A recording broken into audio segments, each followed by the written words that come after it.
অস্ত্র M16, AK-47, shutter গান সহ তারা কিভাবে প্রকাশ্য সেদিন প্রথম রংপুরে হামলা করেছে। হায়নার দল কিভাবে পারলো তারা এই ছোট ছোট বাচ্চাদের উপর সেনাবাহিনীর মতো করে তারা এই ভয়ানক অস্ত্র নিয়ে ব্রাশ ফায়ার করে। এই খুনি হাসিনা এবং ফেনীর পতিত গডফাদারের বিরুদ্ধে অনতি বিলম্বে বিশেষ ট্রাইব্যুনাল করে বিচারের মাধ্যমে তাদের সকলকে আমরা ফাঁসির দাবি করছি। এই ফেনী পৌরসভা ছিল গত 18 বছর ফেনী জেলাকে অশান্ত করার একটি বড় কারিগর হাউস। এই পৌরসভায় ফেনীর পতিত গডফাদার, ফেনীর মানুষের বুকে প্রথম মেয়র হিসেবে, জগদ্দল পথর হিসেবে, বিনা ভোটের প্রথম মেয়র হিসেবে মেয়র হয়ে ফেনীর মানুষকে প্রথম সন্ত্রাসের জনপদের দিকে নেওয়া শুরু করে। তারপর সে একাধিকবার বিনা ভোটের এমপি হয়ে ফেনীর মানুষকে জুলুম এবং শোষণ করেছে।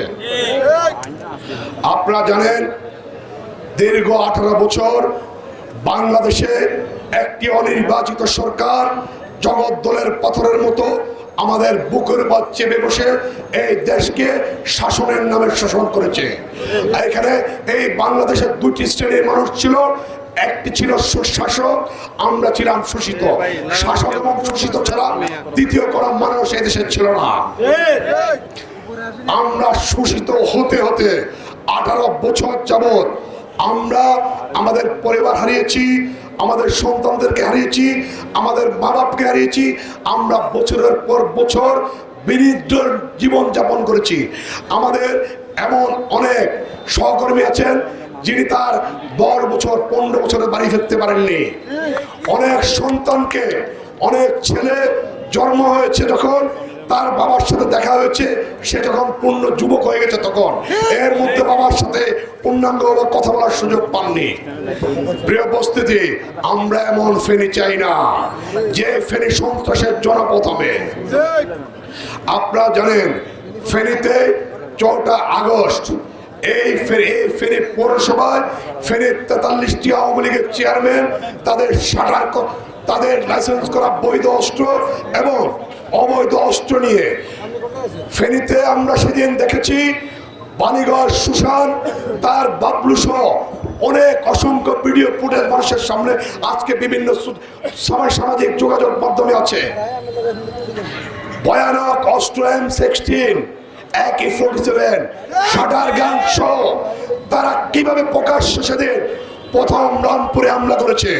রামপুরে হামলা করে আমাদের যুবদল, ছাত্রদল, স্বেচ্ছাসেবক দলের ভাইদের উপর গুলি করে একাধিক ছেলেপেলেকে তারা আহত করে আমাদেরকে সেখানে প্রথম হামলা করে পিছু হটিয়ে দিয়ে তারা এখান থেকে পরবর্তীতে মহিপালে একটি শান্তিপূর্ণ সমাবেশ হচ্ছিল, ছাত্র জনতার সমাবেশ, বৈষম্য বিরোধী ছাত্র আন্দোলনের সমাবেশ। সেই সমাবেশে যারা উপস্থিত ছিল তারা নিতান্তই কিশোর বালকরা ছিল, একদম সাধারণ মানুষের উপস্থিতি ছিল। এই নিরীহ মানুষের উপর তারা হায়নার দল কিভাবে পারলো তারা এই ছোট ছোট বাচ্চাদের উপর সেনাবাহিনীর মতো করে প্রকাশ্যে এই শিশুদের উপর তারা এই ভয়ানক অস্ত্র নিয়ে ব্রাশ ফায়ার করে ওই দিন 14 জনের মতো শিশুকে হত্যা করেছে তারা। সেদিন প্রায় 100 খানিকের মতো মানুষকে তারা পঙ্গু করে দিয়েছে। আমরা আজকে আমি যুবদলের পক্ষ থেকে এবং ফেনীর এই হাউস থেকে আমরা একটি দাবি জানাতে চাই, এই খুনি হাসিনা এবং ফেনীর পতিত গডফাদারের বিরুদ্ধে অনতি বিলম্বে বিশেষ ট্রাইব্যুনাল করে বিচারের মাধ্যমে তাদের সকলকে আমরা ফাঁসির দাবি করছি। আমরা বিএনপি রাষ্ট্রীয় ক্ষমতা চাই না, আমরা ক্ষমতার জন্য আমরা মানুষ হত্যা করতে চাই না, আমরা মানুষের পাশে থাকতে চাই। আমরা ফেনীর বিএনপি সহ যুবদল, ছাত্রদল, স্বেচ্ছাসেবক দল, শ্রমিক দল, জাসার সহ আমরা বিভিন্ন সংগঠন 14 আগস্ট থেকে আজকে পর্যন্ত রাস্তায় থেকে আমরা চেষ্টা করেছি ফেনীর মানুষের পাশে থাকার জন্য।